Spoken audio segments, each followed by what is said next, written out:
नवसाहेबांनी आपल्या साहित्यामध्ये मांडलं आणि स्त्री ही कशी क्रांतिकारक असू शकते ती आपल्या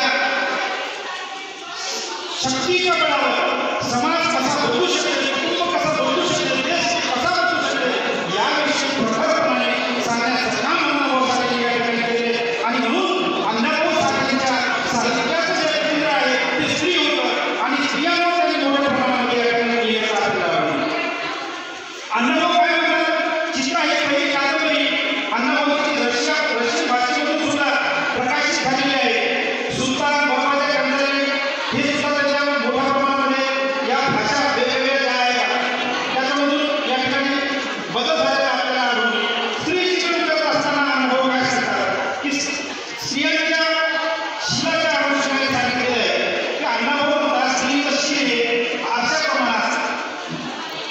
आरसा हा एकदा जर फुटला तर त्याला सांगता येत नाही, म्हणून स्त्रीचं चारित्र्य सुद्धा त्याच पद्धतीचं असते.